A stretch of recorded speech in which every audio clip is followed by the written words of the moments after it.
Seeing at 6 p.m., I'd like to call the March 15, 2023 regular meeting of the Kenai City Council to order. I'd like to welcome everybody here this evening and ask if you're able to please rise and join me in the Pledge of Allegiance. I pledge allegiance to the flag of the United States of America and to the republic for which it stands, one nation, under God, indivisible, with liberty and justice for all. Clerk, please call the roll. Councilmember Naxted, Here. Councilmember Sonart, Here. Councilmember Winger is absent. Mayor Gabriel, Here. Vice Mayor Baisden, Here. Councilmember Askin, Here. and Councilmember Dothett is absent. You have a quorum. Thank you, Madam Clerk. Council, before we get to general approval, I'd like to call your attention to a laydown you should have in front of you with requested additions to the packet. Action, add to item D1, ordinance number 3338-2023, requested amendment memo requested by myself. And action, add to item G4, action approval, special use permit to Rebecca Boucher, doing business as the Fishing Grounds LLC, requested amendment memo requested by administration. Pleasure, Council. Councilman Naxted. Thank you, Mayor Gabriel. I move for approval of the agenda with two items, add items D1 and G4. Request unanimous consent. I'll second it. Unanimous consent was requested. Is there any objection? Seeing none, the agenda is approved. Next up, we have the consent agenda. Councilmember Naxted. Thank you, Mayor Gabriel. The administration has requested an amendment to, I move for approval of the consent agenda. Second. Is there any requested amendments to the consent agenda from the body? Councilmember Naxted. Thank you, Mayor. A little unusual for me. But the administration is requesting an amendment to an action approval item.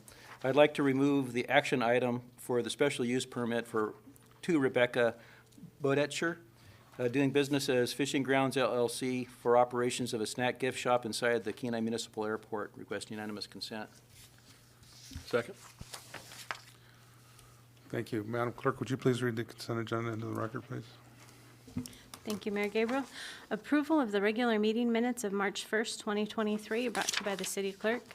New business, action approval, bills to be ratified, brought to you by the administration.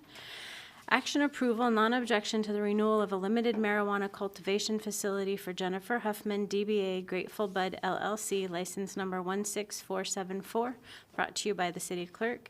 Action approval, non-objection to the renewal of a marijuana product manufacturing facility license and a standard marijuana cultivation license for Red Run Cannabis Cultivators LLC, doing business as Red Run Cannabis Cultivators LLC, license numbers 19372 and 10052, and a retail marijuana store license for Red Run Cannabis Company LLC, DBA Red Run Cannabis Company LLC, license number 10056, brought to you by the city clerk.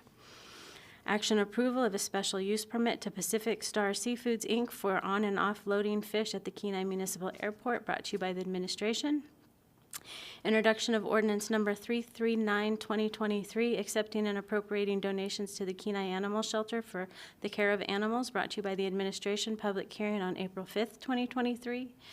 Ordinance number 3340-2023, accepting and appropriating a grant received through Maddie's Fund to the Kenai Animal Shelter for the care of animals, brought to you by the administration. Public hearing on April 5th, 2023, and introduction of ordinance number 3341-2023, accepting and appropriating a donation to the Kenai Senior Center, brought to you by the administration. Public hearing on April 5th, 2023, and that is your consent agenda. Thank you. Is there anybody from the general public that would like to speak to any item that's on the consent agenda, which was just read into the record?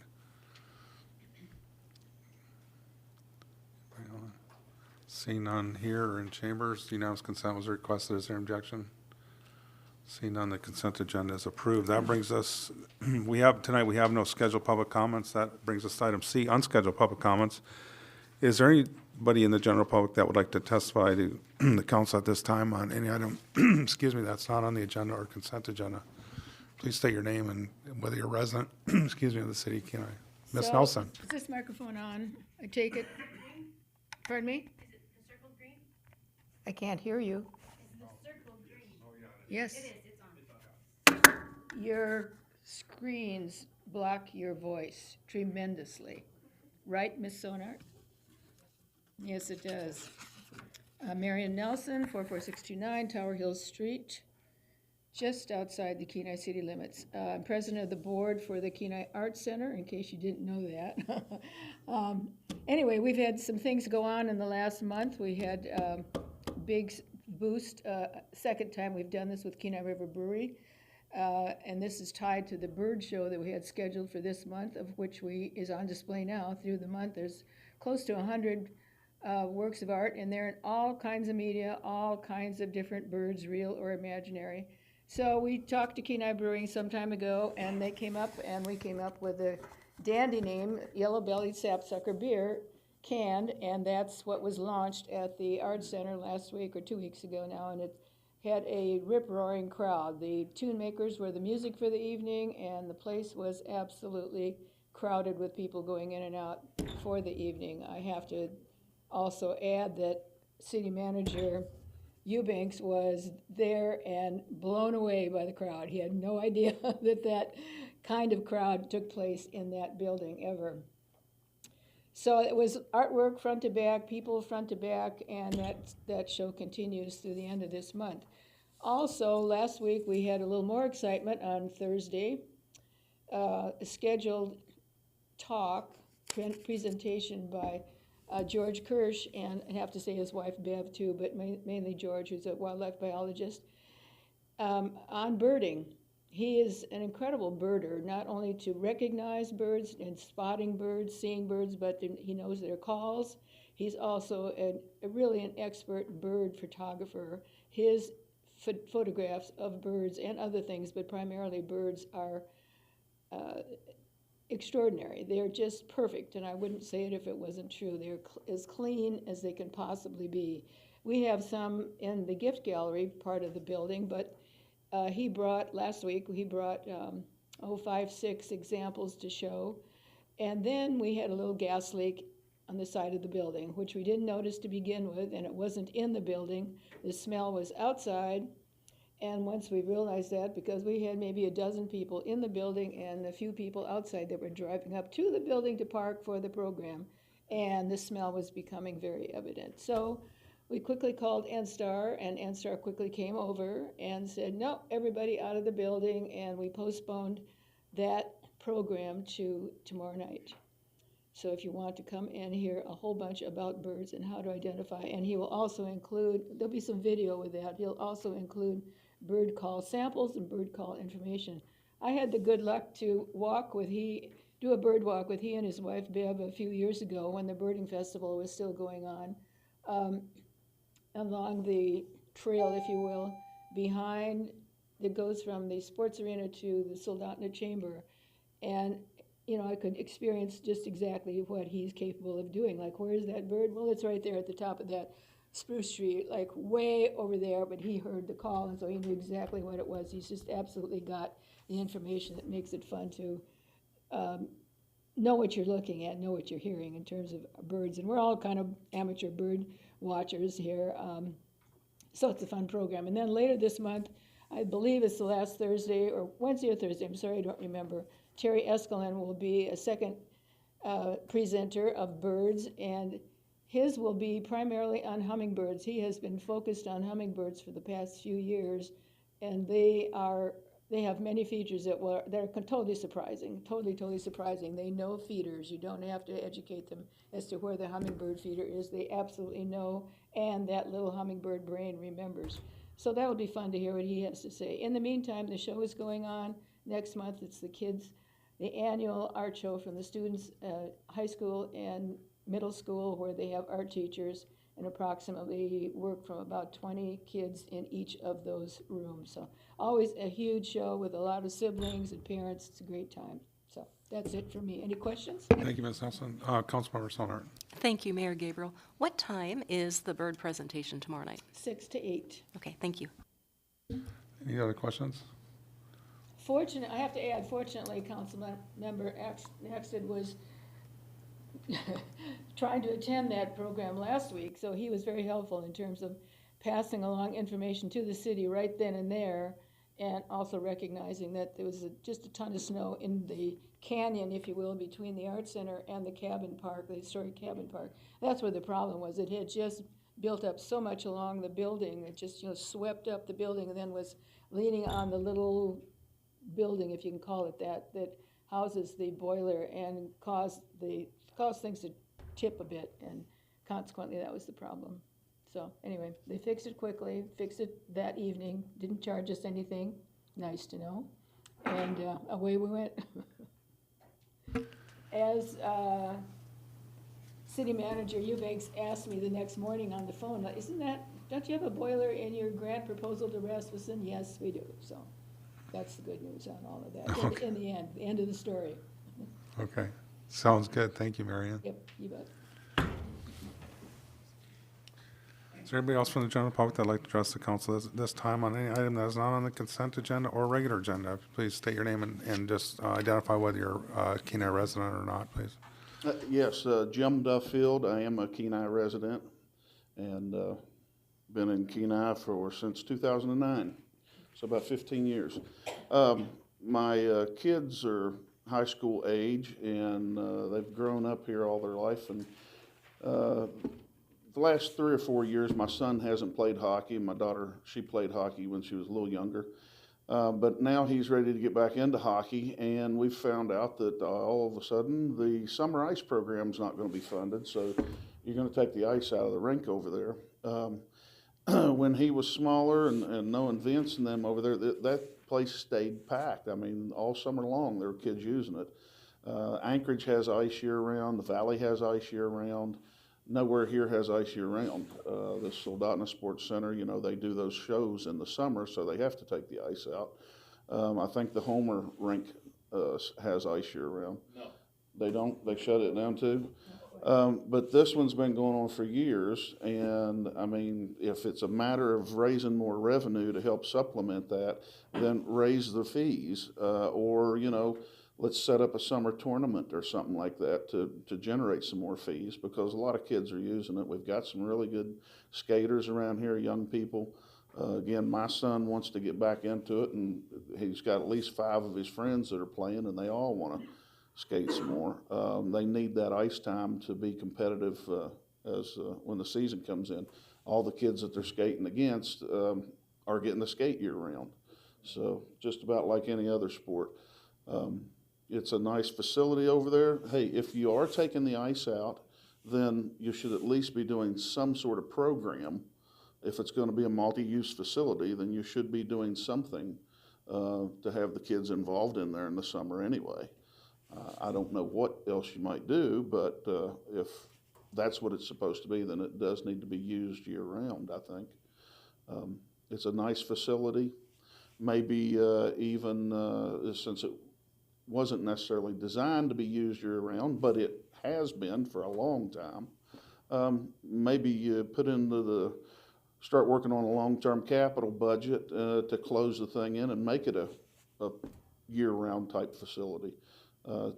We've got 3 communities here, or 5 sizable communities: Nikiski, Sterling, Soldotna, Kenai, Kasilof. There's a lot of kids there that could be the place to have ice all through the year, and run summer programs. Again, they do some tournaments and stuff in Anchorage during the summer. We could have one down here. Brings in outside people, just like a bunch of the other dog shows and the other things that happen. So please consider that. Thank you. Is there any questions for Mr. Duffield? Yeah, I'd just like a few points here. There is, although it is expensive to run that summer ice, there's other issues that we became aware of last year. Was the condition of the building. That building wasn't designed for summer ice, so we've had condensation issues, and that's why we had to shut it down early, was to address some of those through some coatings and things that were installed. Also, that it's tough on the compressors, but I've had several conversations from the hockey community about things that we can do, to maybe look at solutions to the problem. And one of them that I asked the administration to look at is to address one of the concerns or issues you brought up, or suggestions rather, was to look at what it would take to outfit for that for roller hockey, so that we could at least, provide that. So there's a lot of unanswered questions. Of course, it comes down to costs in some cases, but we are actively looking at things there. Whatever you decide, I do hope that you will promote it. The roller hockey, rollerblade hockey or something like that. That would even be great, but do promote whatever activity, because the kids are always looking for something to do in the summer. And I appreciate it very much. Vice Mayor Basin. Thank you, Mayor. Thanks, Jim, for coming and testifying. I know we have our Public Works Director here. For this summer, I was kind of in the impression that this is mainly because of maintenance. Is that something that maybe we could reach out just to have that conversation, just so the public could hear it? Is that? So I had somebody. Hold on a second. Mr. Curtin, to the city manager, acting city manager. Thank you, Mr. Mayor. One more time on the question? Was the closure because we had maintenance that also had to take place this summer? Don't we have things that has to be done in the rink this summer? Yeah, well, we did the coatings ourselves in-house this last year. So the ice generally always goes out, I think, end of March, if I'm not mistaken. And we do some minor, annual routine maintenance as part of that. But you might recall, we had Nelson Engineering evaluate that facility a couple of years ago, back in 2020, based on the rust that we were seeing on all the structural steel elements, and that's what ended up driving the coatings project. And the long problem with summer ice is the condensation. So the coatings helped convert some of the rust that we can reach with paintbrush and sprayers and stuff, but it doesn't solve the problem. So if the condensation is the problem, that building was not designed, it wasn't built in a way that can handle that condensation and change in temperatures and seasons and stuff like that. So continuing to do that is going to continue to deteriorate the building, to be honest. So is there any solution like fans, for the Yes, you can testify here in just a minute. Generally, we don't have back and forth with staff, but, is there any other questions? Thank you, Mayor. Did that answer Thank you, your Jim. question? Okay, thank you. Okay, Okay, sorry. Now, if you So just I have state somebody your- that- if My you- name is Leah, I live in Sterling. okay. I've been here since 2005, but I have somebody from Anchorage. Well, he has a home here too in Kenai, by Kenai, but his name is Larky. And is it possible for him to talk on the phone? Because I think he talked to the mayor, and I don't know if he did talk to the city. All right, I did talk to Mr. Larkey, but I would say that he can go to our website and he can log in. Would be the best way to do that. There's a, Hey, Coach Larky. Can you hear me? Can you talk, or? Yeah. I don't Do know. they want, Yeah. are they ready? Yes. Okay, so anyway, I was just brought into this, about the ice getting shut down approximately about 3 days ago.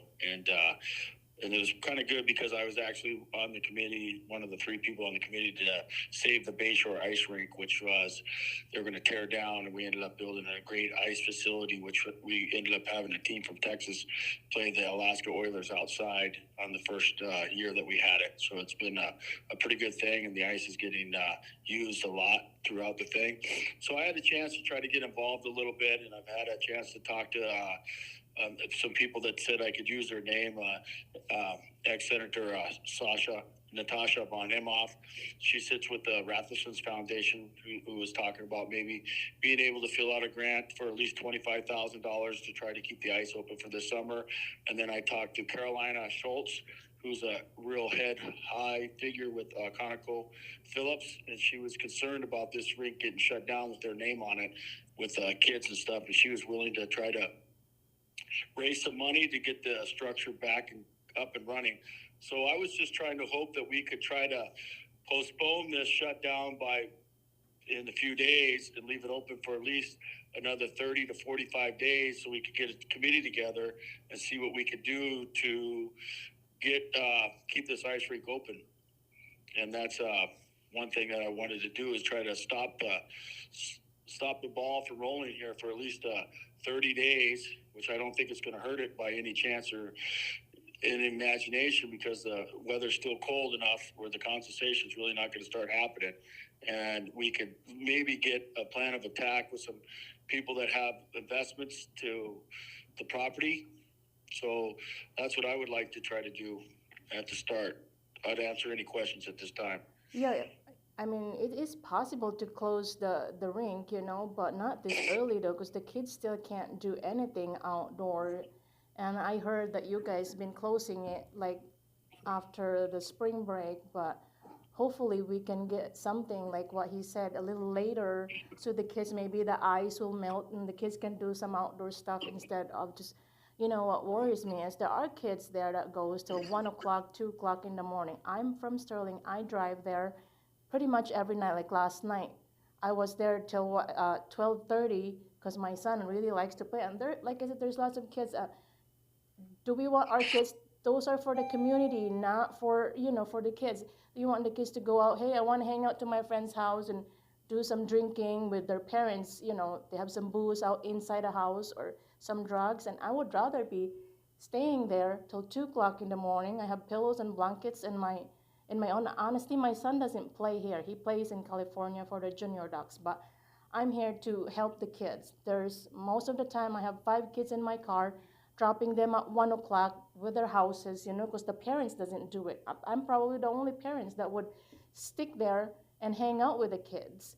But like I said, if we can postpone it a little later, that would really be helpful until the kids can do some outdoor stuff while the snow is melted already. Any questions for, I guess, either Mr. Larkey or Leah? And what was your last name again, Leah? Because when it comes to funds, What was your last name for the record? Stuber, Stuber, yeah, Stuber. I mean, we can ask the kids, you know, hey, every kids that wanted to play shinny, maybe you can pay $10 each kids. I think the parents would pay, you know, or $15 or $20, whatever, because I would pay whatever you guys wanted, or, you know. But I think if we do some summer camp, we could generate some money to and I don't know if it would support, but hopefully, you know, the state should be, or the city should fund this. That's why it shouldn't make any money, right? Because I don't know if that is nonprofit, but.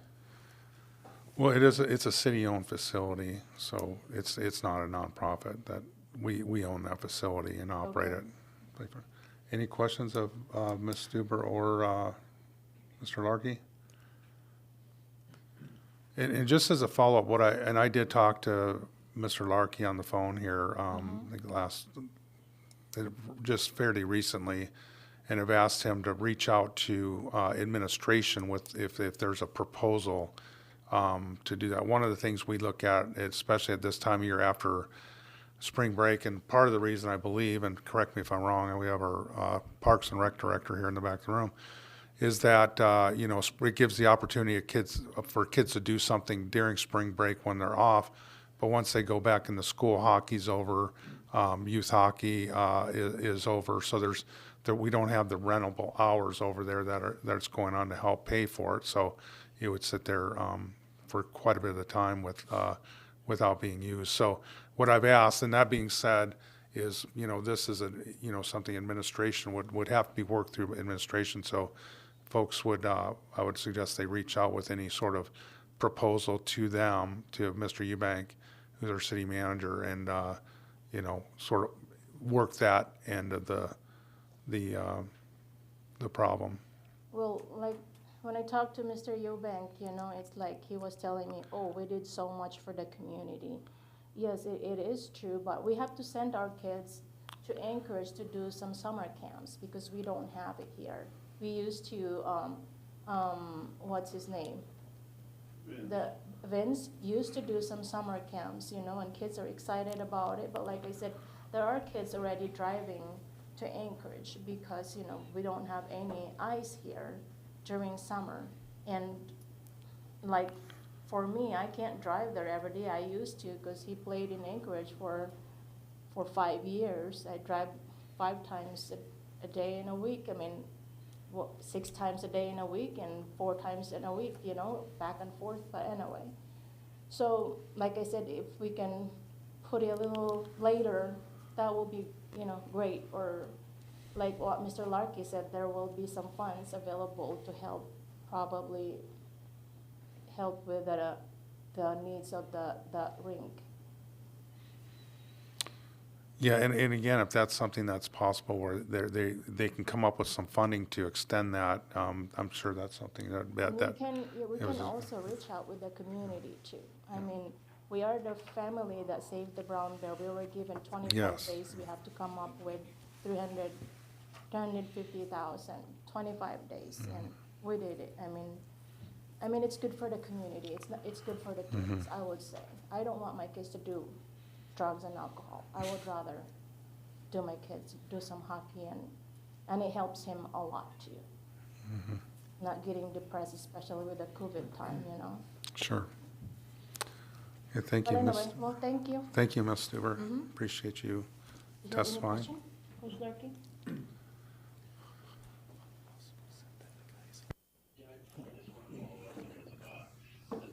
My name's Tim Estep, live in Sterling. Moved to Sterling a year ago from Homer. Bought Ken's service, work on heat.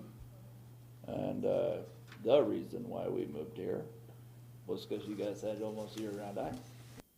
I know we're beating a dead horse right now, but we have 4 kids that are in hockey. And every year we go to Anchorage.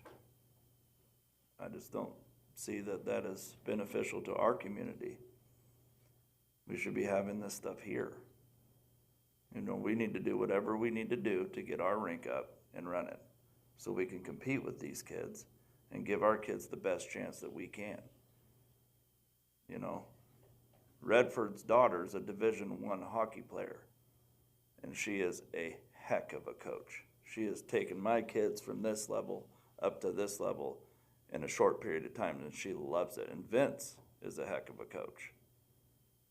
If we have the ice here, then we're going to draw in Division I players that are going to want to stay here. And like she was saying, we're a big part of the hockey community here. KPHA, Northern Knights, we go to every Brown Bear game.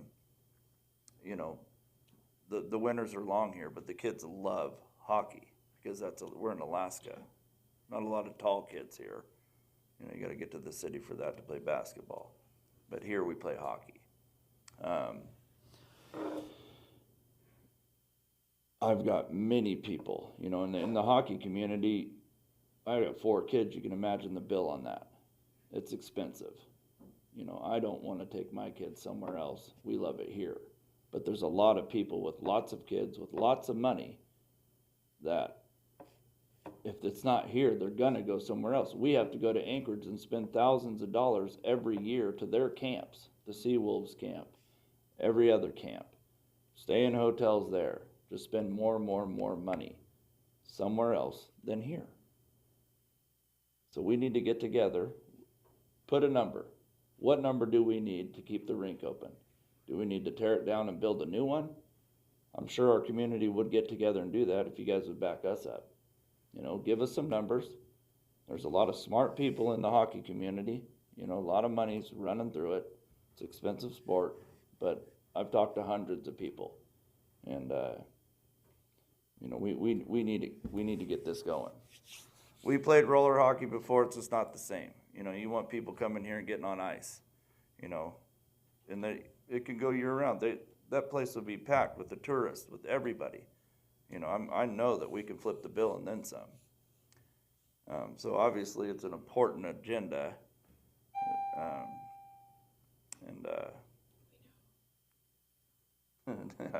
can tell. So thank you for your time. Could you spell your last name for us? It's Estep, E-S-T-E-P. EP, okay. Is there anybody from the council that has any questions?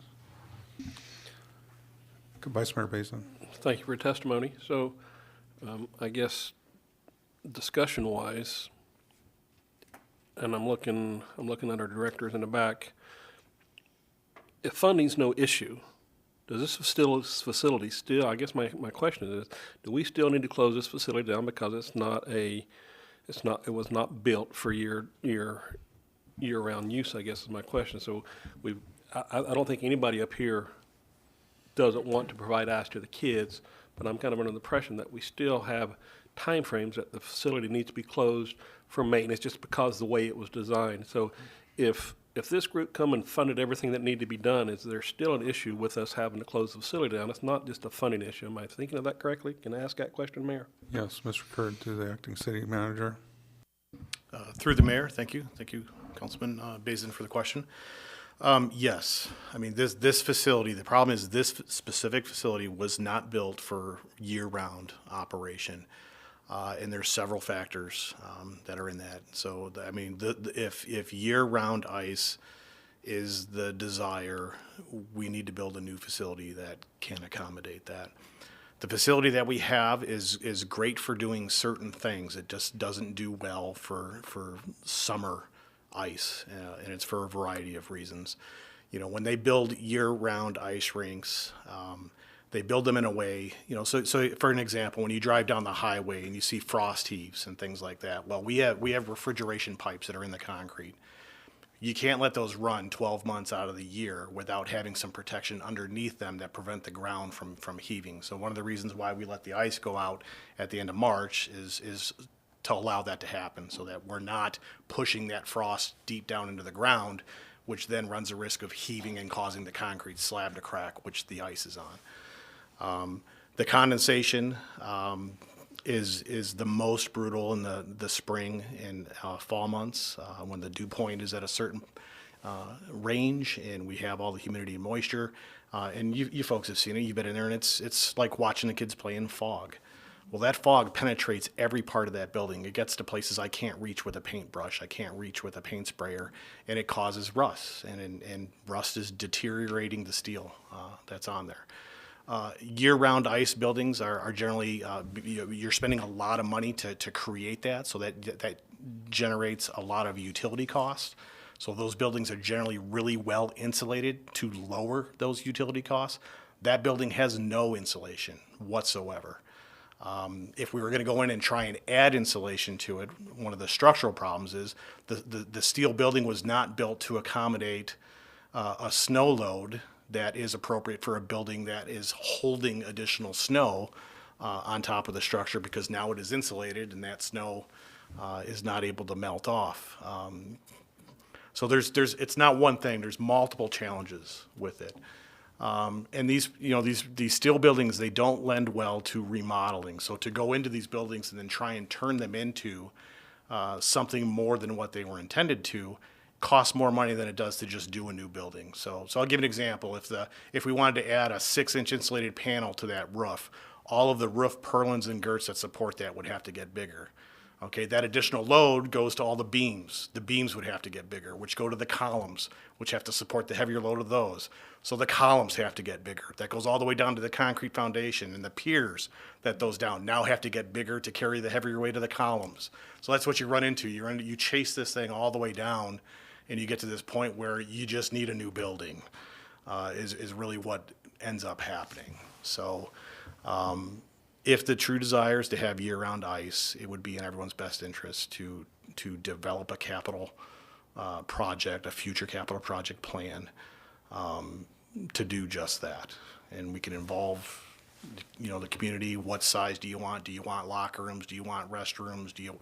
What are all the things that you want to see in that building? In my opinion, that would be the most appropriate path to take. Councilmember Naxton. Thank you, Scott, for that. So let's just say, the heck with it, we're going to have summer ice and let things rust, and we'll keep paintbrushing what we can see, and it's going to kind of corrode where we can't. And I have not seen Nelson's structural report or anything like that. Often what they would do is, if you continue down the road you're going, it might have something in there about what the life of that building would be before you have to condemn it.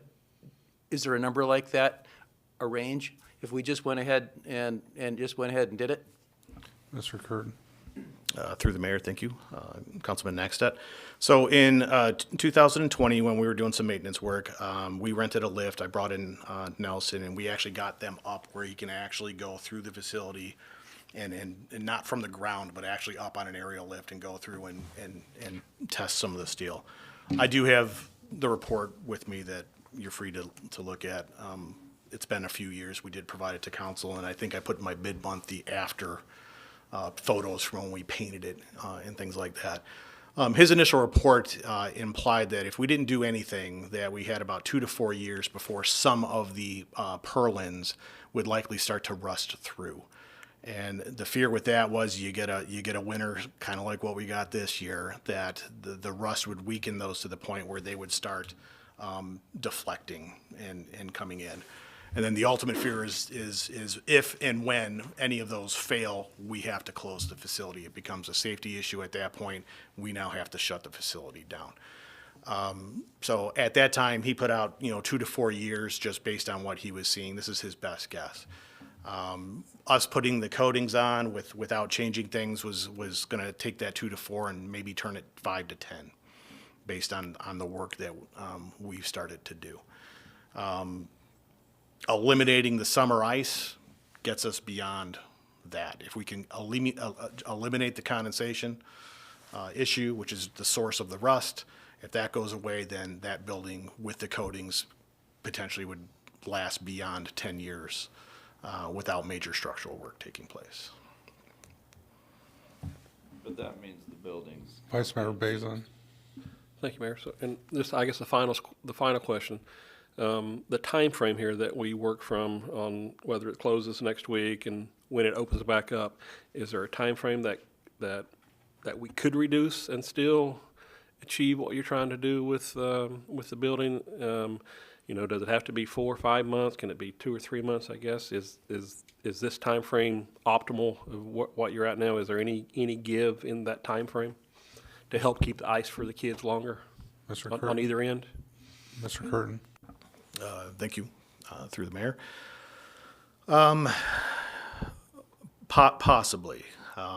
There's more folks than myself that are affected by that, and we have a short summer season here for everyone to do the work that they've got to do. So I know Parks and Rec, their staff go in and they have their piece to do, and then they're off doing other things.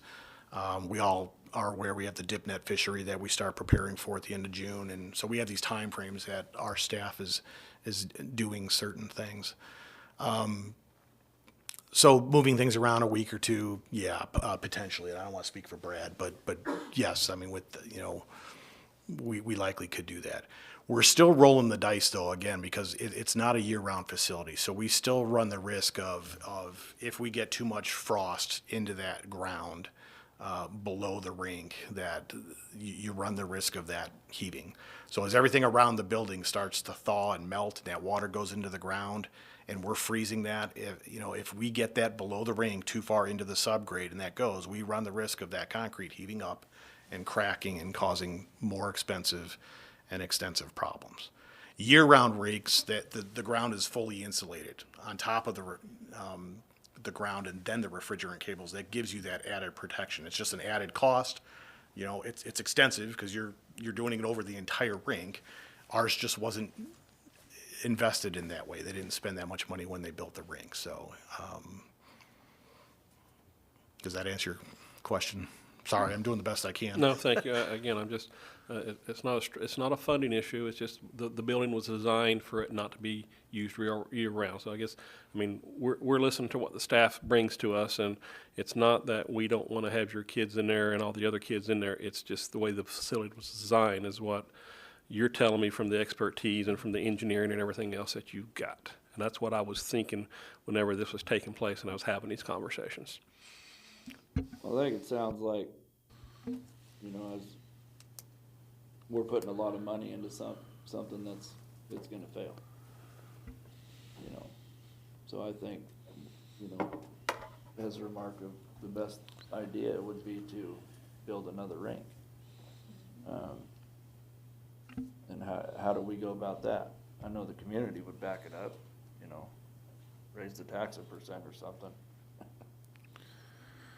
But that would be the goal. you know, and you'd have more, you know, everybody'd support you. There's thousands of people out there playing hockey. You should see the little 6U and 8U programs. There's hundreds of kids on the ice, you know, Soldotna. But, you know, you got 2 rinks here, and not one of them's open in the summer. You know, I think, you know, getting a year-round ice rink would benefit our community tremendously, because you do have a lot of hockey players here, and we all have to go to Anchorage. Nobody wants to go to Anchorage? I don't want to go to Anchorage. I want to go here. So I think that, I don't know if you guys put up something and had everybody vote on it like we did the new facility we're gonna build in Soldotna. I think you'd have a pretty big surprise on how many yays you'd have. And, financial support from everybody. Thank you. And just saying that would be a process. Correct me if I'm wrong, Mr. Kern, there would have to be a desire from the council to move in that direction, direct administration to come up with some design documents. Of course, there's fundings that would have to presumably go to bond. I would suspect. I don't think we have general fund money to do that, but that'd be something that would take over time. And just so you know, I'm like Vice Mayor Basin. I mean, I'm a hockey guy. My family's played hockey here for, you know, decades. My son played hockey here. I coached over at the high school, youth hockey, the whole 9 yards. And then going to Anchorage, in fact, Coach Larkey was my son's coach in midget AAA for 2 years. So I get the driving to Anchorage 5 days a week. I get that, and I understand. One of the things that I was a proponent of when we built that rink was to keep it open to allow the kids during the winter months to be able to go over and skate. And one of the things we've done is allow that as long as they didn't vandalize. I think there's this sort of trust that you build with these kids and responsibility that you instill in them, that they have something good over there, don't mess it up. And as long as you don't mess it up, you got to keep having it. So that builds that responsibility from kids at a young age. And I know they use that. And I agree 100% that there's a lot worse places that your kids can be at 12:30 in the evening on a Friday or Saturday night than playing shinny hockey over there. I get it. It's not a desire to serve the youth. We have a fiduciary responsibility to do what's best for the city and make sure, would you ask that question, would you be willing to give, 5 summers of summer ice to cut 10 years off the life of the building? That's not a good fiduciary decision to do that. So as far as other efforts go, this is sort of emerging over the last couple weeks. So, there's not to say that that discussion can't go on further by any means, but certainly something that would have to be fleshed out, beyond this meeting. So Absolutely. That makes sense. Well, thank you, guys. Thank you. Anything else? Thank you, Mr. Easton. Is there anybody else from the general public that'd like to address the council at this time on any item that is not on the agenda or consent agenda? For those of you on Zoom, if you'd like to testify or speak on any item not on the agenda, press 9 to raise your hand or raise your hand button and *6 to unmute. There are no hands raised. Thank you. That moves us to item D, public hearings. Item D1, ordinance number 3338-2023, amending Kenai Municipal Code, Chapter 1.15, Rules of Order to allow approval of the agenda and consent agenda in one motion, remove sections that may conflict with the State of Alaska Open Meetings Act, and remove any rules that are standard rules as established in Robert's Rules of Order. Pleasure, Council. Councilman Axel. Thank you, Mayor Gabriel. I move to enact ordinance 3338, 2023. A second. Is there anybody from the general public that'd like to speak to ordinance number 3338-2023? For those on Zoom, if you'd like to speak, press the raise your hand button or *9 to raise your hand. There are no hands raised. Thank you. Back to council. Councilman Axel.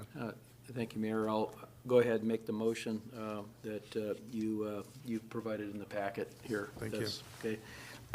I move to amend Section 1, Chapter 1.15, Section 060, motions, paragraph C as follows, adding the words at the end of the paragraph, and adequate public notice is provided before the matter is considered. So the paragraph will read, "When a vote has been taken, any member who voted on the prevailing side may move to reconsider thereof at the same meeting or at the next succeeding meeting whenever motions are in order, provided that the subject matter is not passed out of the control of the council and adequate public notice is provided before the matter is reconsidered. Request unanimous consent." Second. Thank you for moving that, Mr. Nex. And since that memo came from me, I guess I'll just speak to it real briefly. So what this does is, if we have a situation where we've acted on a piece of legislation before us, the way the rules are, we can vote to reconsider that. And part of the problem lies in the timing of that. So you have to be in the majority. There's certain issues about that. But this mainly concerns with adequate public notice, because in the event that we act on a piece of legislation, and after this meeting, someone decides, oh, maybe I need to amend it, or we should change it, or maybe even vote it down or vote it up, and they wait till the next meeting to make that motion to reconsider, and there's no public testimony, that sort of cuts the citizens out of the equation, that they may think that, oh, there's something that's been acted upon by council. They leave and then find out later that, you know, there was something else that happened, or was amended or voted up or down based on that. So what this does, it just allows gives the public a heads up that there is a desire, usually by one or two council members, to have a vote of reconsideration, which would be through the clerk's office. Then that would be noticed and then in the packet for the next meeting. So that's all it does, is it clarifies the transparency process that would go into a motion to reconsider. Councilmember Nexon. Thank you. I think you explained that very well.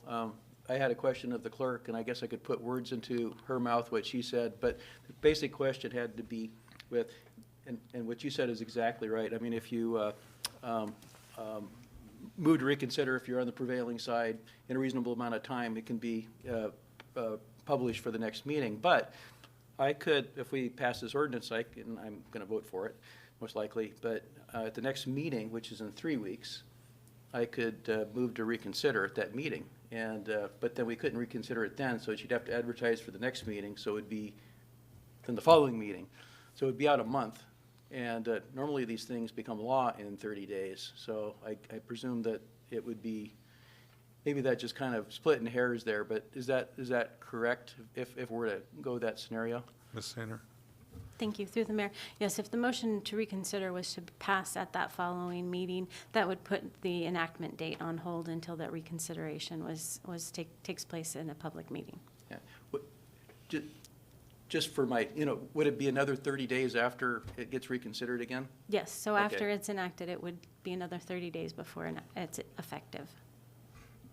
Thank you. Any discussion on the motion to amend? Seeing none, clerk, please call the roll. I request. Okay, thank you. Unanimous consent was requested. Is there any objection? Seeing none, the motion carries, and we have ordinance number 333A-2023 as amended before us. Further discussion?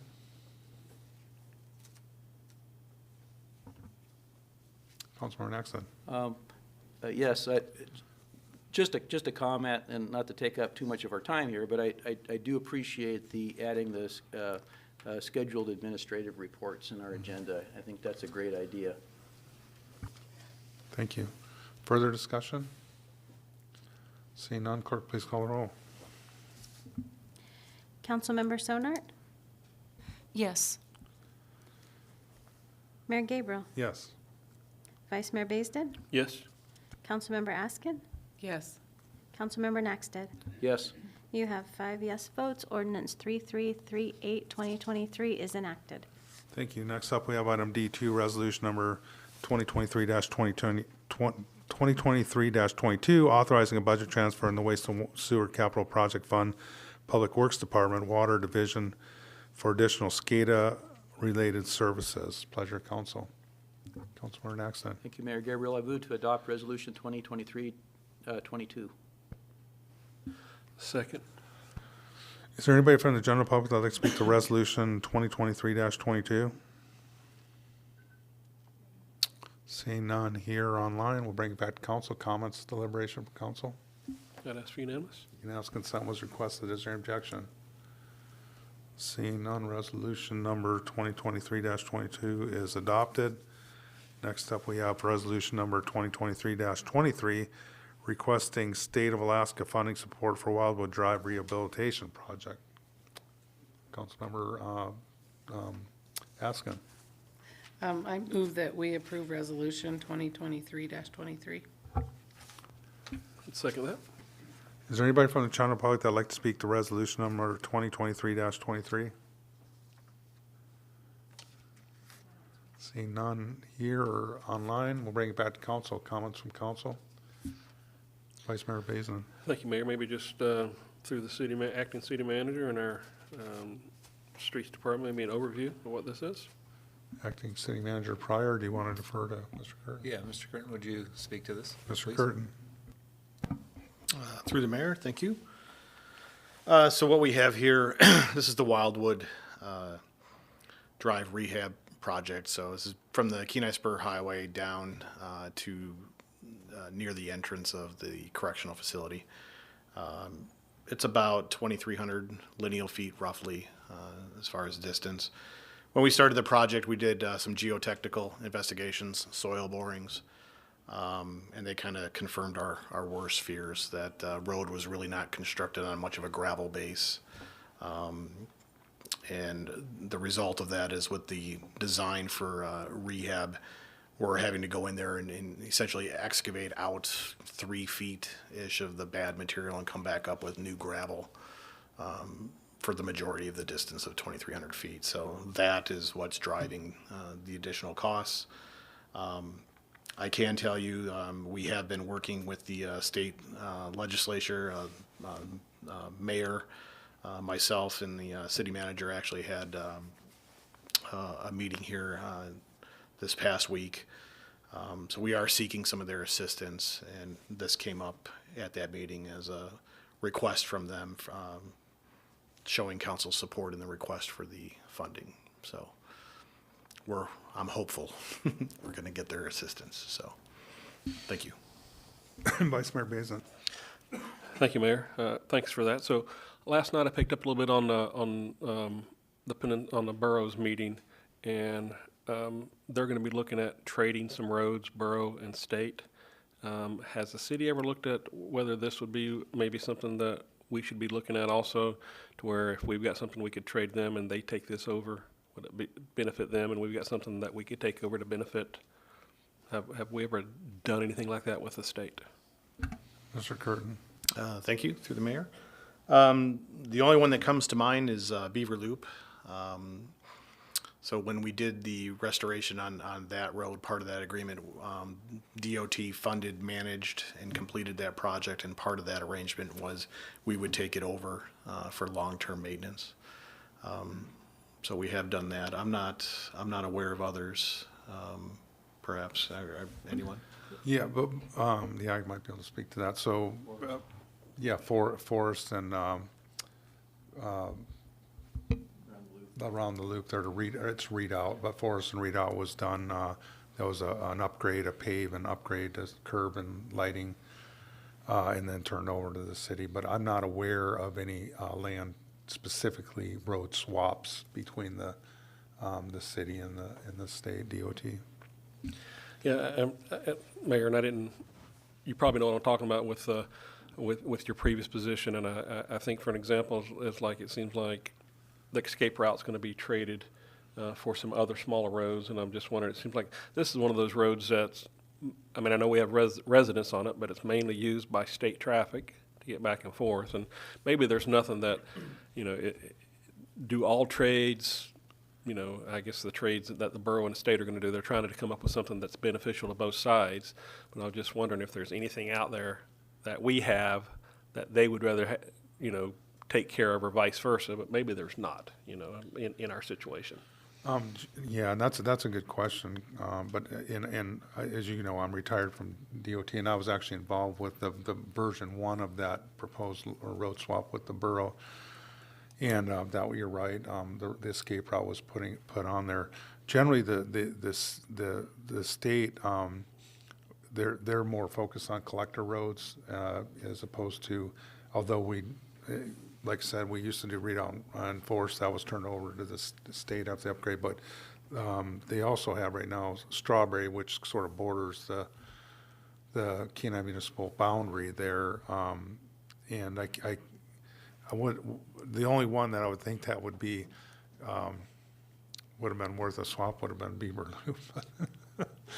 But that being said, I don't know of any road that sort of fits into their wheelhouse that the city maintains right now. Go ahead. One of the other roads, I guess I was failed to mention, was Cannery Road, which is on the other side, but along the municipal boundary. Councilmember Nexon.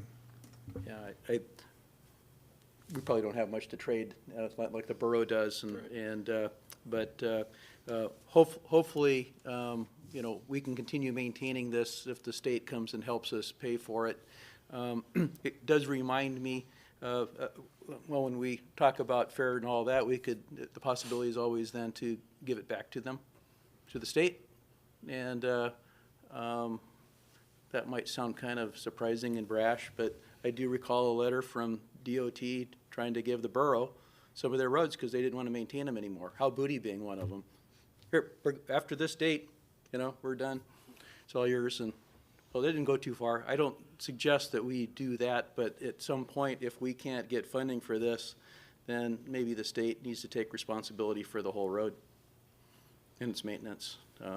But I have faith that the legislator is going to come through with this small amount of money, really.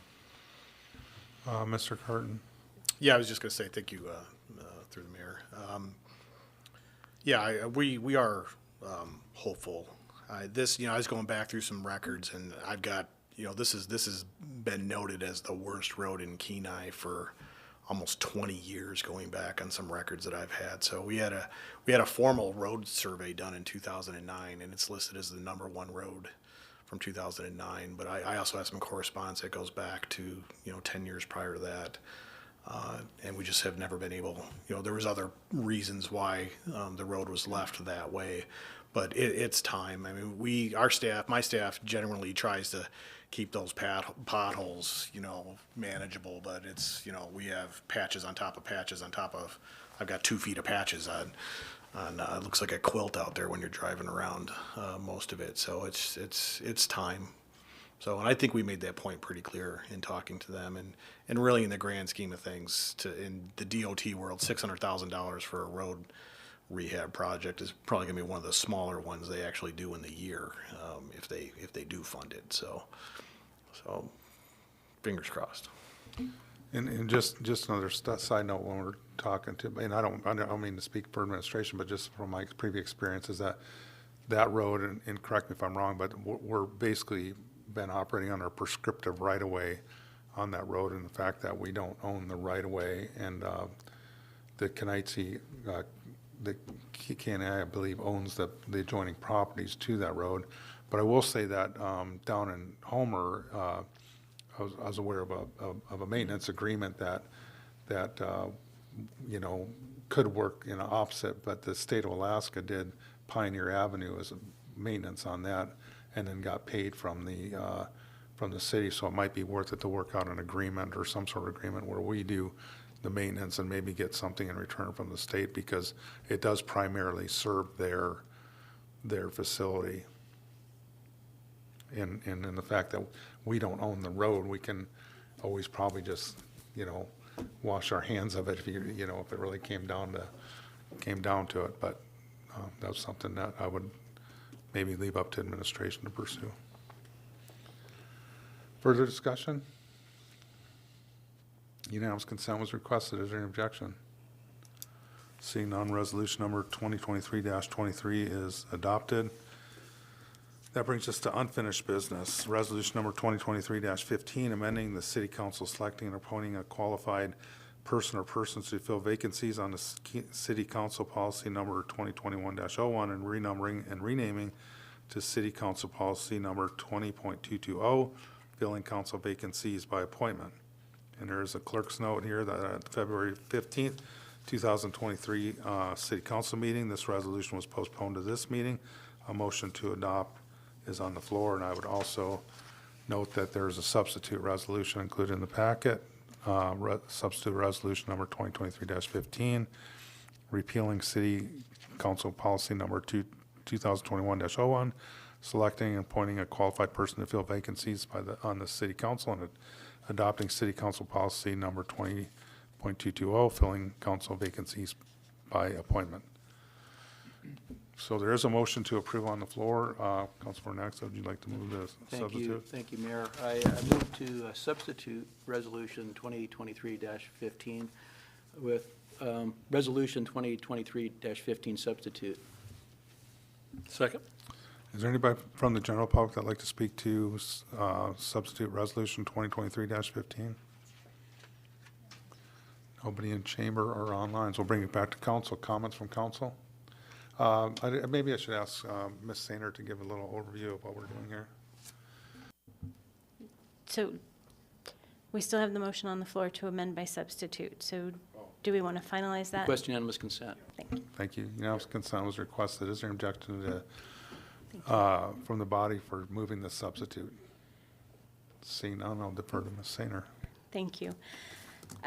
So at the meeting when this was postponed, I was tasked with looking into substantial amendments to it, and it came out that it was easier just to start from scratch and start over. So what this does is added a new purpose and scope.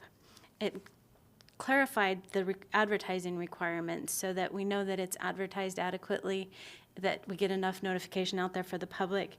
It has an application period. A lot of this I framed after how we handle elections, just on a shorter time frame. Because elections, we start the process in August, and we know we don't have to fill that until October. This, if we have a vacancy on council, we want to fill that vacancy as effectively as possible. So it's a shorter timeline than elections, but it's much like that election process for the application period and the advertising. And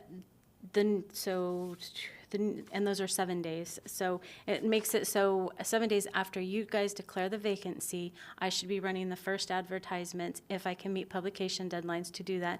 The first advertisement must be published at least 7 days before the application period, and the application period is open for 7 days. Any questions about that part of it?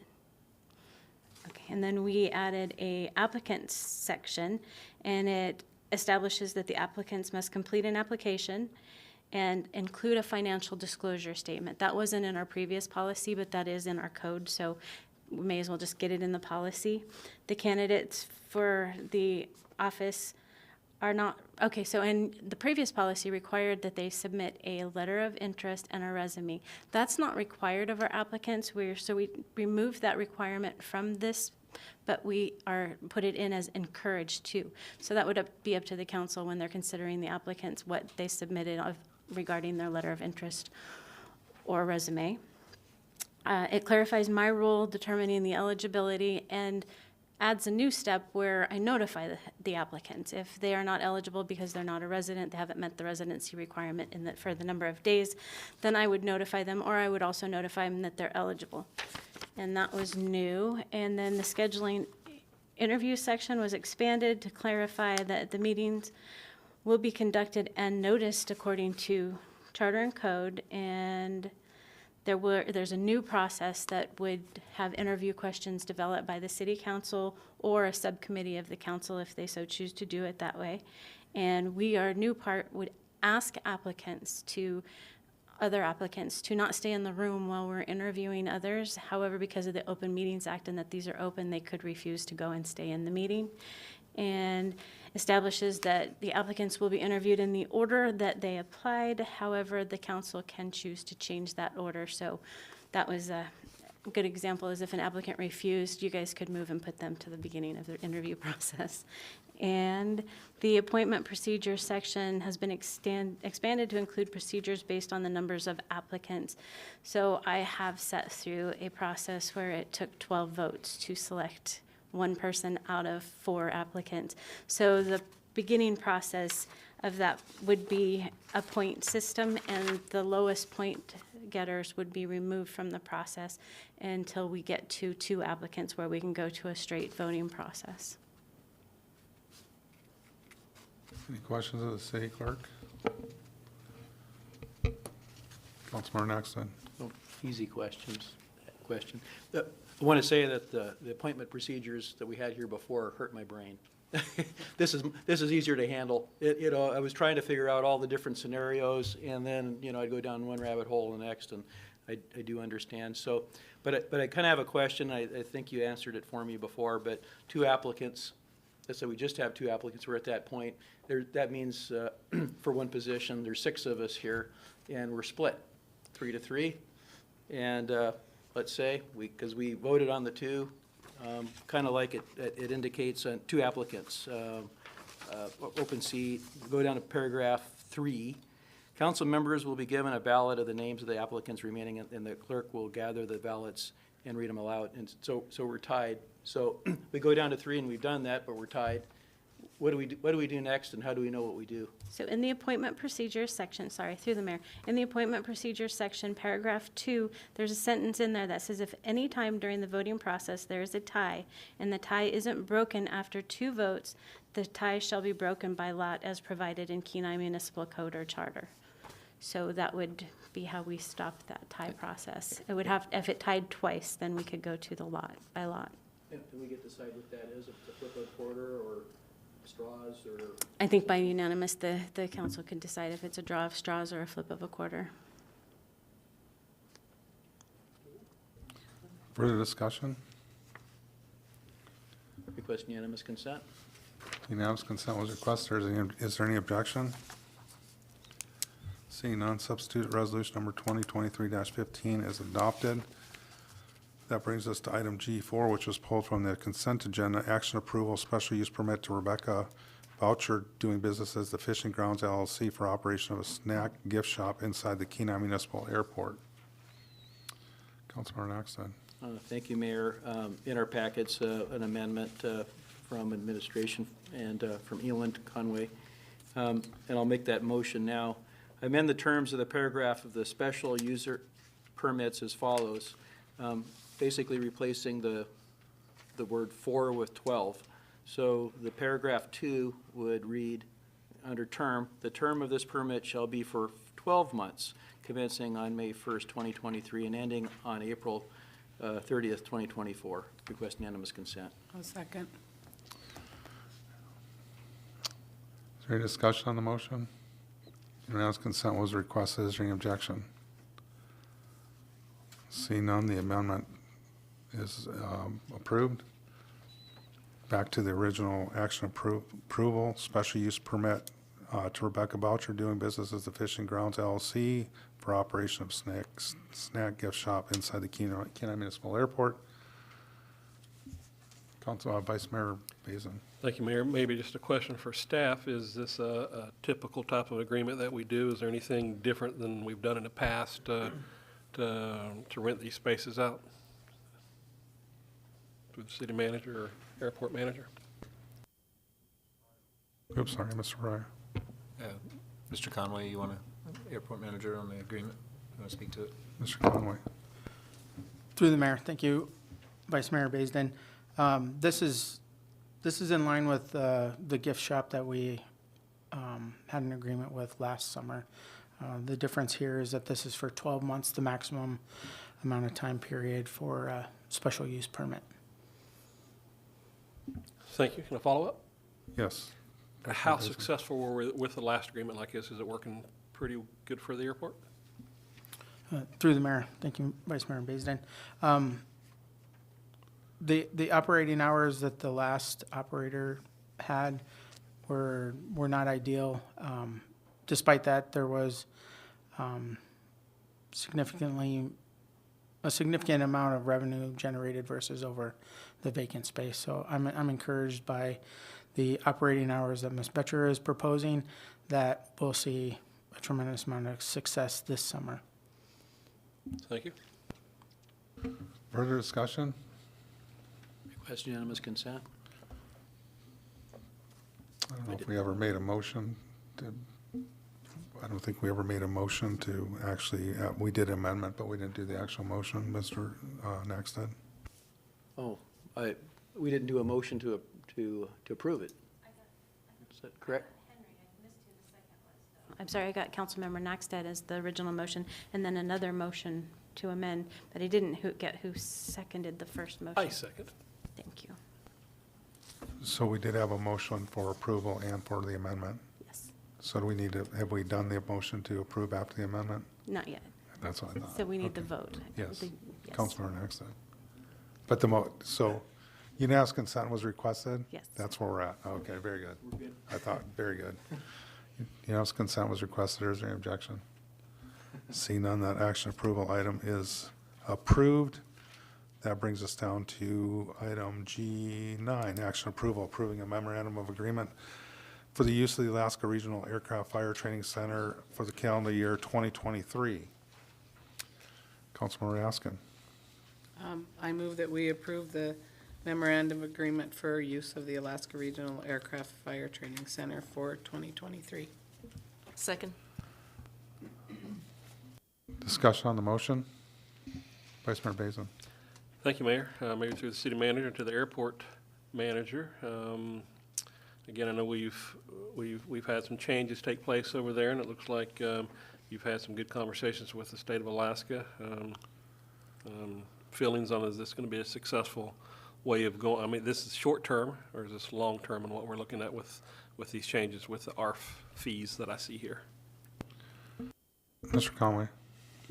Through the mayor, thank you, Vice Mayor Baisden. That's correct. This is a short-term stopgap to ensure a successful ARF training season for the largest user of the aircraft, the Regional Fire Training Center, the statewide aviation. And Anchorage International Airport will be using the airport again, using the fire training center again this year. So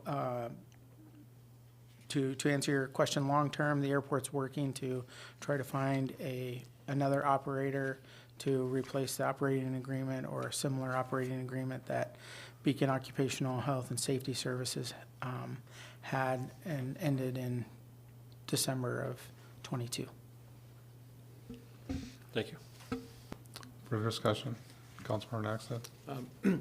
Just for clarification on the rates of the fees, it mentions that, and there's a table in there. And for example, there's a 40-hour basic ARF training, minimum 8 people for $600. So I see what the $600 is for, but I want to, since it includes the minimum number of students, is it for 10 students, 8 students, or is that per student?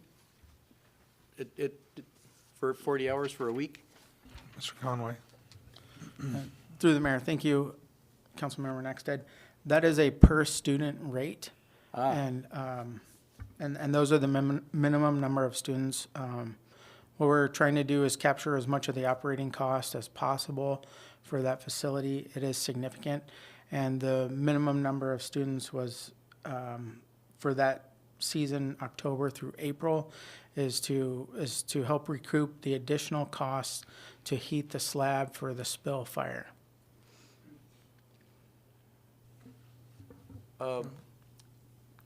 Okay, that answers the question, but, this is a short-term contract, and they're aware of it. Otherwise, I'd probably have the rate as per student or something rather than rate, if I was gonna do it differently, but I don't wanna derail anything through the administration. If what is here is understood, and it's not like a 10-year contract that somebody's gonna have to interpret. Mr. Pryor. Yeah, I think Elan's spent some time working with them to figure out what it would take to recoup the cost that we already have in the building. So that, again, like he spoke, is just a short-term stopgap to get us through this year and to make whole with the state what they want to try to do and accomplish, so they don't have to go out of state to get their ARF training. So I know Elan spent a lot of time working on the rates and trying to figure out what it's going to take, but yes, this is just a stopgap. Okay, good. Further discussion? Request unanimous consent? Thank you. Unanimous consent was requested. Is there any objection? Before we get to that, I'd just like to thank Elin for working with the aviation, statewide DOT aviation to at least get this through to make sure we have operations over there, because I think there's, correct me if I just intuitively probably think that it's better to work those props every once in a while, and this at least accomplishes that also, so thank you. Yes, consent was requested, there's no objection, so that action item is approved. Next, we have item G10, action approval, issuing a letter of support for the Challenger Learning Center of Alaska's request for funding. Pleasure, council. Councilmember Naxton. Thank you, Mayor. I move that we authorize the city manager to issue a letter of the city supporting the Challenger Learning Center's request for funding. A second. Discussion? Councilmember Naxton. Thank you. I don't think the memo says who they are requesting funding, who we're going to be helping to request funding from, so maybe we get some background on that. Mr. Pryor? The letter was requested to send to Murkowski's office, so for funding, for federal funding, I believe, so. Further discussion? Request unanimous consent. Unanimous consent was requested. Is there any objection? Seeing none, that action item is approved. Next up, we have discussion scheduling council employee evaluations. And as you know, we're probably, since we're missing 2 council members for this meeting, I'll defer to our next meeting to actually do the scheduling date. But just to let everybody know, we'll follow the same process we did last year, where I'll ask our Human Resources Director to send out an evaluation sheet for each of our employees, our city attorney, city manager, and city clerk, and then ask that you would have those back to me. I usually give you about 2 weeks or so, so that gives me a chance to sort of compile all the scores and consolidate into a condensed version of the employee, or for each employee, so we have that starting point when we go to the evaluation. So that's, for right now, I think we'll just, like I said, normally this would be a time we would schedule it. We have 2 members missing, so that might conflict with whatever date will come on. It won't hurt us to do this at the first meeting in April, but I'll have the city, the human our new HR director to send those out, and then we can move forward with that. Is our new HR director on staff yet, Mr. Yes. Pryor? Okay. Yeah, correct. She started this Very week. good. Okay. We'll borrow her and then see if we can work through the process. So again, is there any questions about how that process is going to work, Mr. Naxton? Not about, well, sort of. I was wondering what, I know we're not going to pick a date, but about what date would all of these forms be in, and after what date might we be doing this? Do you have an idea, just so we can be thinking about it? People will be making schedules in the next 3 weeks, and so we kind of have an idea. I believe we usually do this between the middle of April and the end of April, if I'm not mistaken. It sort of Okay. varies between that, but I was be shooting for that 2-week period. We usually like to do it before budget to give our budget director a chance to reconcile whatever we agree to with our employees. So I would imagine that we would probably hit in that range, the middle of April till the end of April. So, but I guess just be prepared at the next meeting to have your dates available, that we could accomplish that during that time frame. And I'll have the city, the HR director, when they send out the forms, to give a little blurb on what we're looking for there as far as the process goes. Okay? And with that, we'll move down to commission committee reports. Council on Aging. Thank you, Mayor Gabriel. Council on Aging met last Thursday, the 9th, and their primary discussion was whether or not they should go forward with pursuing national accreditation. And there was quite a bit of discussion as to the pros and cons of this, and Red Piercy suggested that she would like to do a little bit more research into it, because there's a possibility that it that if they were to get it now, it doesn't mean what it would have meant several years ago. Because evidently they send a team of people down to physically examine and assess the senior center and its programs and the packet they've put together. And now it seems like they just accept your application and put a stamp of approval on it and send you a nice certificate saying, thanks for participating. And they want to do a little bit more research because it's a lot of work to put a packet together and to put all this together, but they're not sure if they want to pursue it at this point. So that was the primary discussion. And the other was about the March on Mules, Kentucky Derby thing that's coming up on the 31st.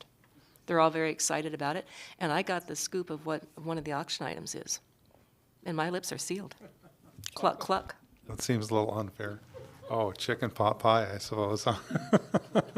That's what I'm getting out of that. Thank you for that, Councilmember Sonar. Airport Commission. Thank you, Mayor Gabriel.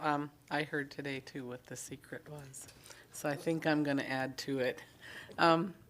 Airport Commission met on the 9th. We recommended to the council that they approve the special use permits for Pacific Star and for Fishing Grounds LLC. They also recommended the policies that were recommended that we approve the policies that were presented from council.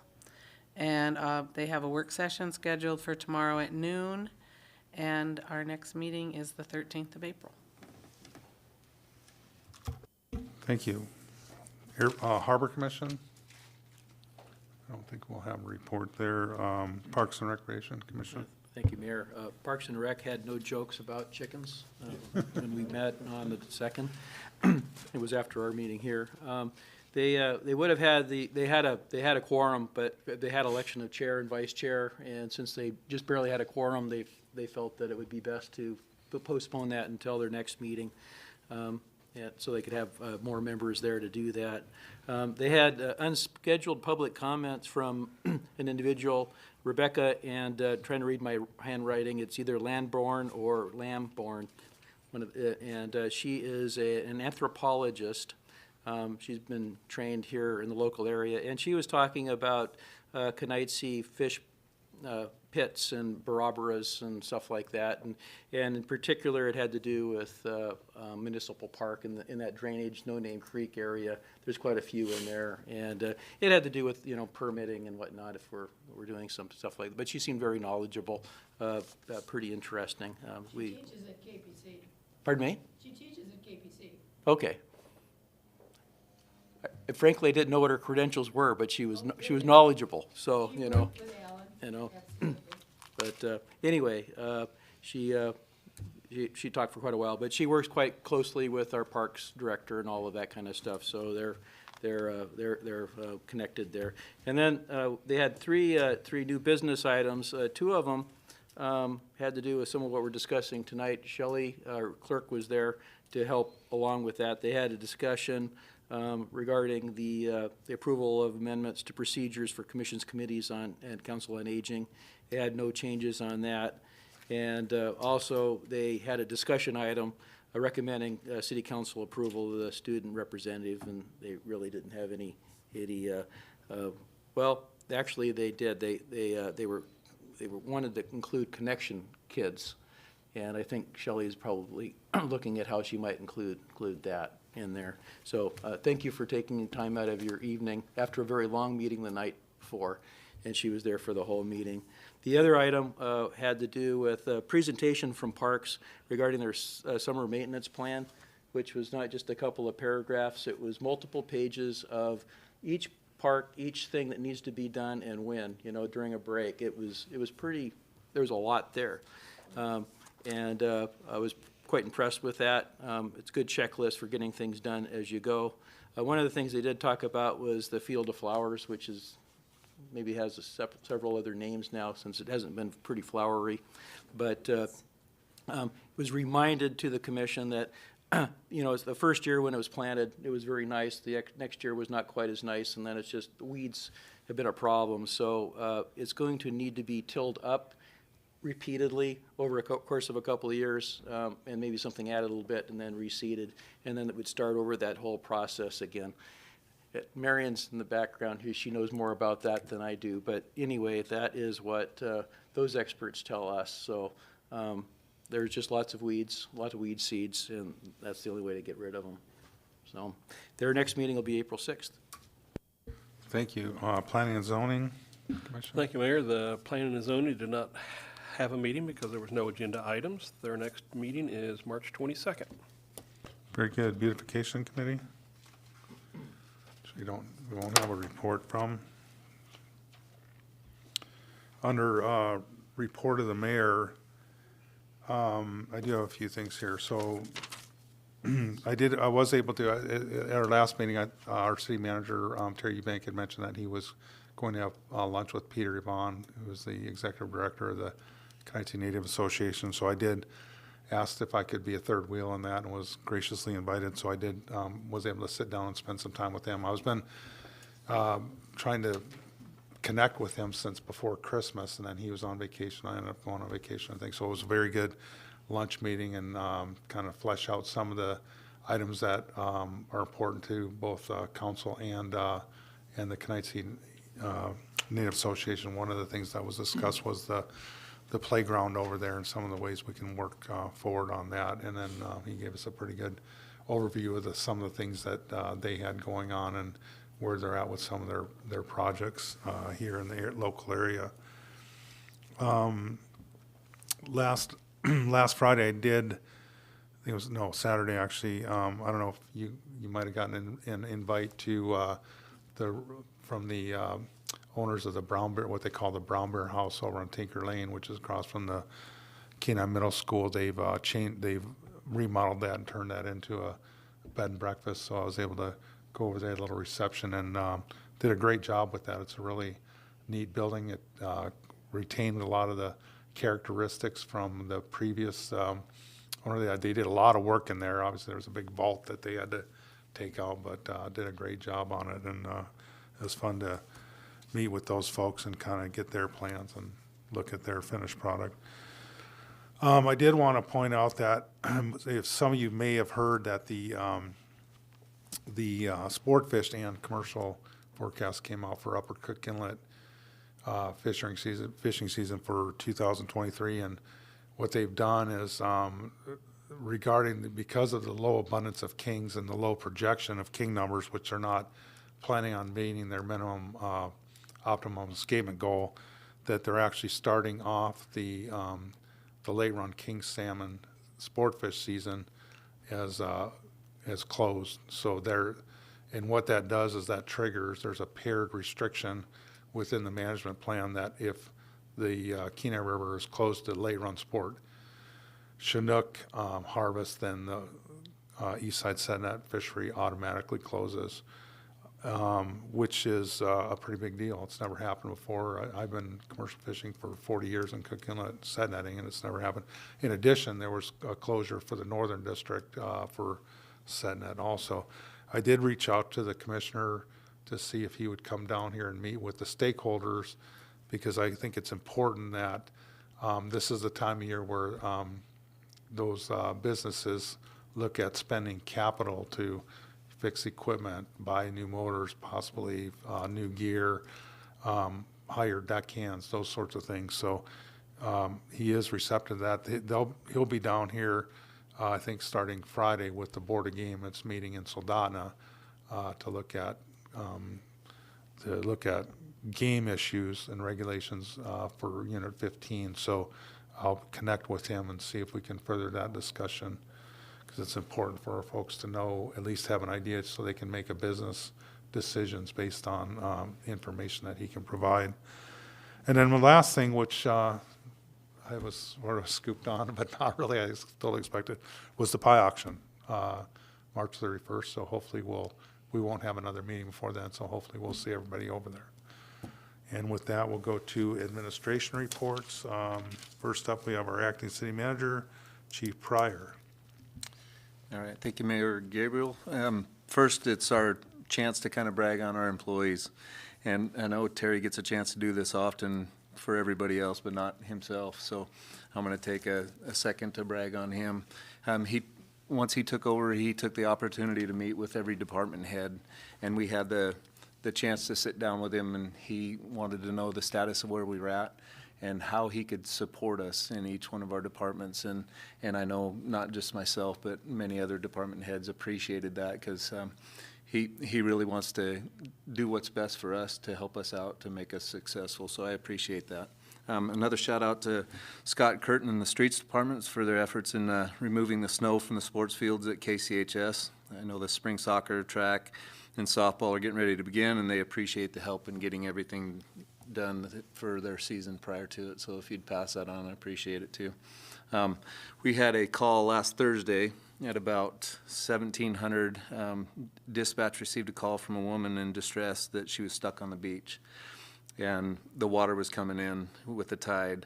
And two dispatchers, Jen Savely and Chris Wine, took the call, and they were able to kind of dispatch us and get police and fire over to it was actually off the bluff from the Anchor of Hope Church. And by the time they got there, the tide was coming in, rising pretty quick, and she was stuck in the mud out in up to about her waist. And as it was coming in, it was very fast, as the tide does. And so by the time the officers got there, were able to kind of guide us where we needed to be, and we were able to, two of our guys, Mike Oden and Colin Morris, bailed off the bluff and was able to get to the lady by the time the water was about up to her chest.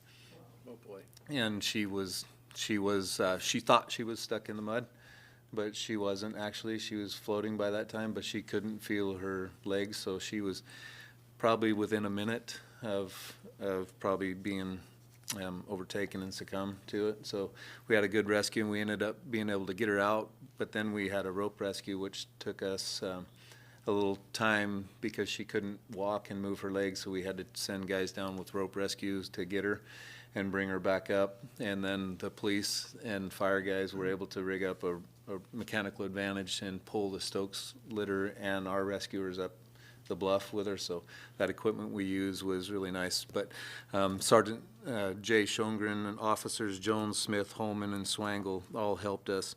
And then many of our department fellas, Captain Pete Coots, and again Mike Oden and Colin Morris, and Justin Horton, myself, and Deputy Chief John Harris were all on scene. To kind of took a collaborative effort to make it happen, but it was a very successful thing. That, you know, we run on a lot of medical calls daily, but a chance like that to truly know that within a minute you save somebody's life, it was very rewarding.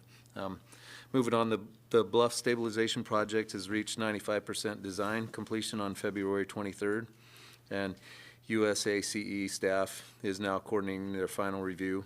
Project is currently tracking for June 12th construction. Bid release with a targeted contract award on August 16th, 23. Execution of a project partnership agreement remains pending with the hope of being executed within the next 60 days. The next one is we received our first payment for FY20 of $330,273 for the SEMT program, the Supplemental Emergency Medical Transport. Vice Mayor Baisden will remember some of the work that we've done as a Fire Chiefs Association for the past, probably 5 years previous to the last year, and the actual passing of it was August 31st, 2019, the state plan amendment. And so the SEMT program is a voluntary program that allows eligible publicly owned and operated Medicaid providers to voluntarily submit in a report and be reimbursed for Medicaid supplemental payments.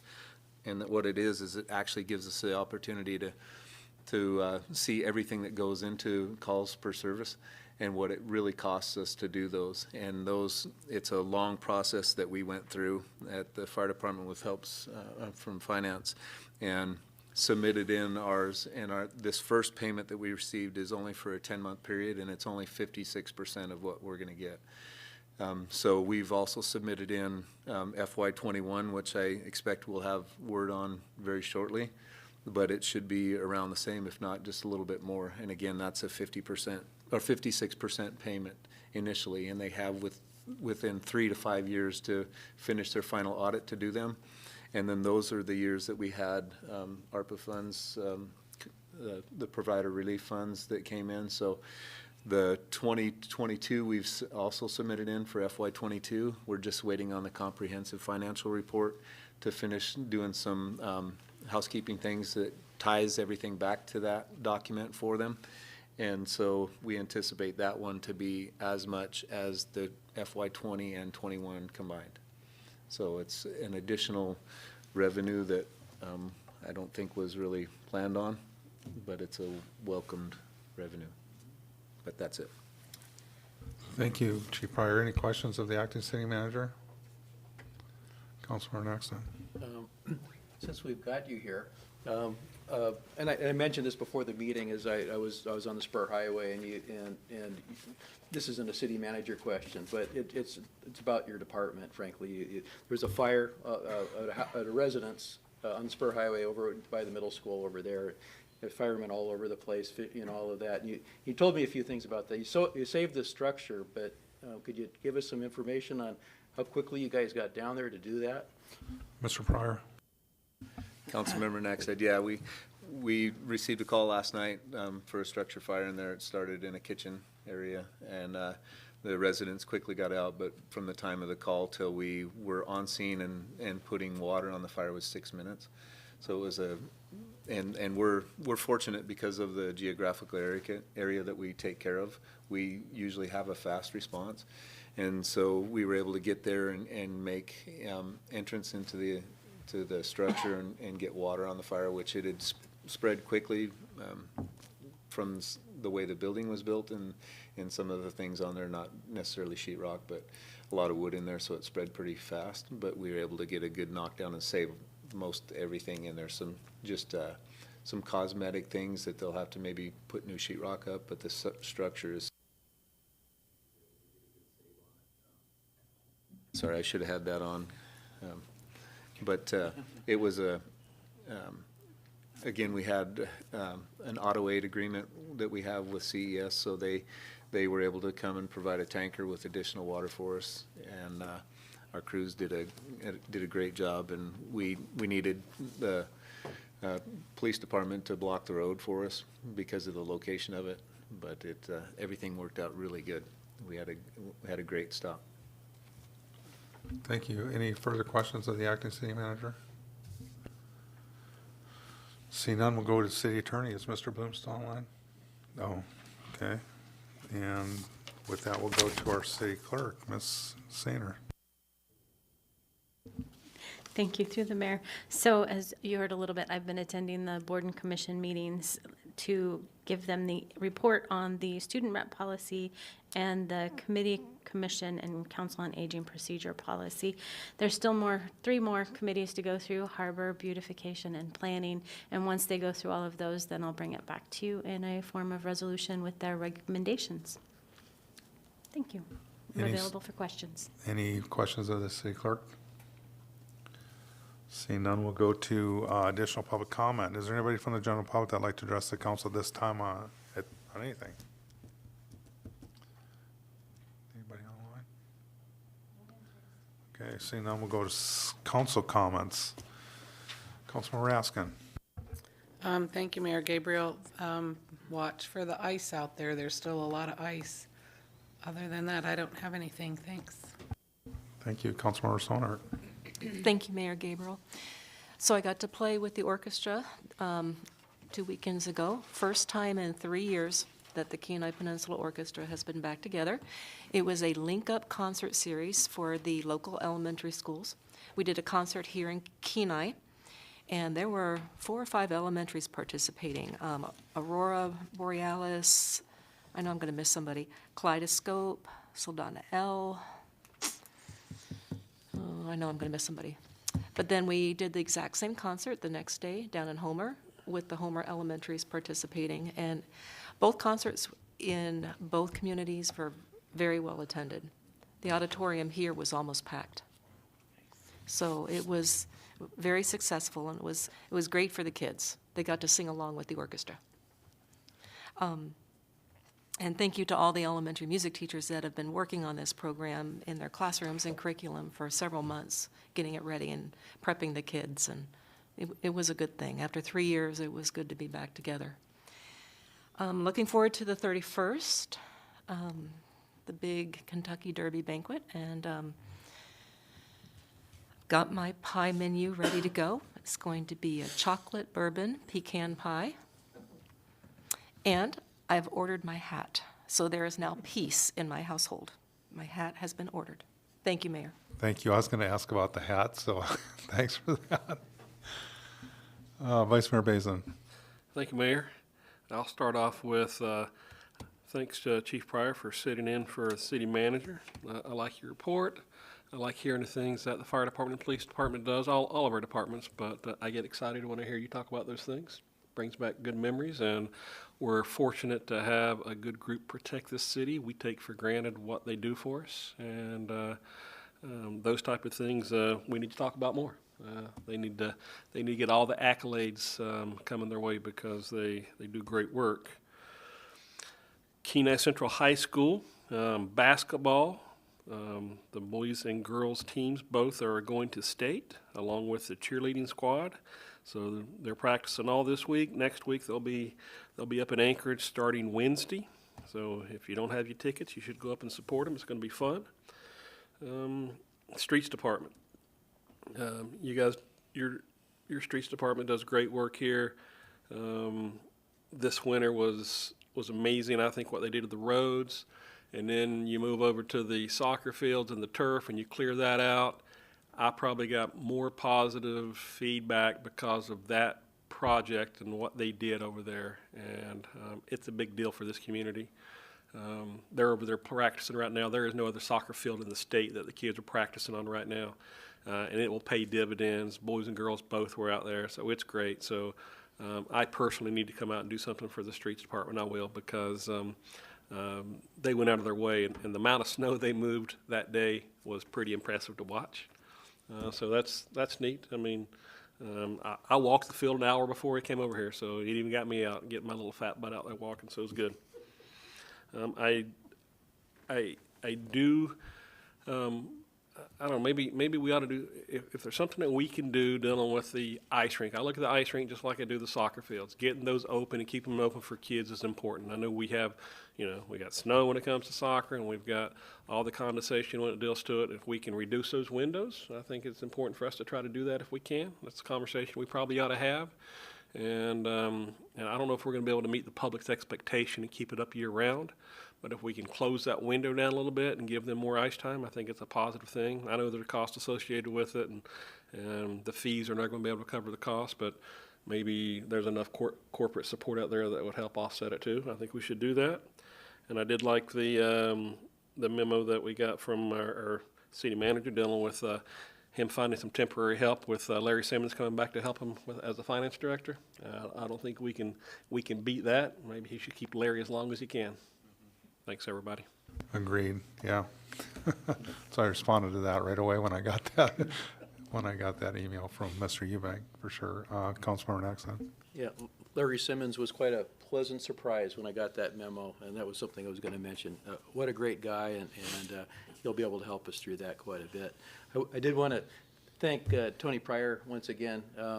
In that after our last meeting, I heard you on the radio giving some factual information on snow loads in the area, and I had an idea what they are. As an engineer, I didn't want to say at a council meeting because I hadn't measured them, but you had the data, and I appreciated that. And you went into quite some depth about the exceptions, that somebody might look at, and so I thought that was very good for you and coming from the department to do that for the public. So thank you very much, much appreciated. And I guess last thing is I'm also looking forward to the pie auction at the end of the month. I'll be baking my pie for my cake. I mean, I do a cake every year, but I'll do the cake not until the night before, so it gives me time to, if I screw it up, to do it again, I guess, and I'll eat the bad one. But anyway, so far so good. That's all I have. Thanks. Thank you. again, thank you, Mr. Pryor, for sitting in. Appreciate that. Oh. Mr. Pryor. As you were mentioning Larry Simmons there, I had already wrote down, I forgot to mention him as coming on as our temporary, and also we have Stephanie Randall, which is our new HR director, started this week. Very good. Well, we're going to put her to work right away here. So thank you, Mr. Pryor. And this evening, we have no executive session, and see no other business before this body. We are adjourned.